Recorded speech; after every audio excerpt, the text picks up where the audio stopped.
if I'm imagining things, but I fear that I hear rumbles outside. Well, we did have a few of those rumbles of thunder about a half hour ago when one of those cells did come through D.C. We don't have anything right now, and as we go over the next couple of hours, though, yes, we are likely to hear some of those rumbles of thunder really picking up. But the view outside, well, we've at least cleared out that one thunderstorm. No rain, just a gray sky looking out toward the Washington Monument from our rooftop camera here. So thankfully the district, as some of those folks, many of those folks, try to head home during this rush hour, well, that's the one thing we can hope for at this point, is that the storms hold off long enough that many of us can get home and settled in before it gets too noisy. Here's the view again, right around I-95, the district. We only have had that one thunderstorm about a half an hour, 45 minutes ago. But if we look off to the west, this is the main line of activity that has really come together at this point, from the spine of the Blue Ridge Mountains all the way up into north central Maryland through Frederick,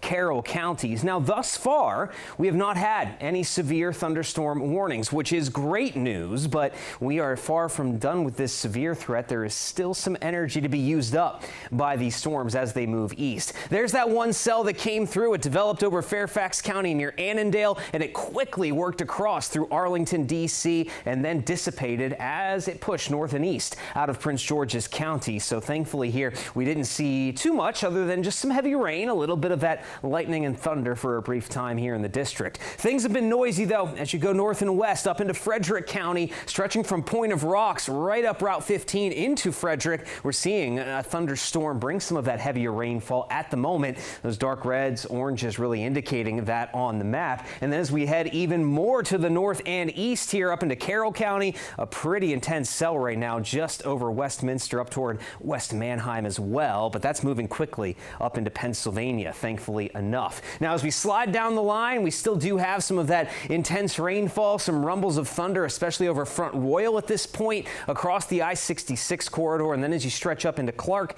and Loudoun counties, seeing a little bit of that heavier rainfall up near Berryville, pushing on toward Percival at this moment. So we'll watch out for that. And if we look farther down to the south and west, this is the part of the line that we'll need to pay close attention to over the next few hours as it exits out of Charlottesville, the I-64 corridor. It could intensify over Culpeper, Fauquier County, and then eventually push up into the district. And that is where we can end up getting a couple of severe thunderstorms before the night is done. So check it out here on Futurecast. There's that bit of activity as we approach 7 o'clock, slowly working up toward D.C. Now, this yellow indicates that strength it could gain as it moves north and east and potentially impact Fairfax, Loudoun, Montgomery counties into the district. 7, 8 o'clock, things could get a bit noisy out there, and we'll continue to see this line of thunderstorms nearby right along the I-95 corridor as we approach the 9 o'clock hour. So even after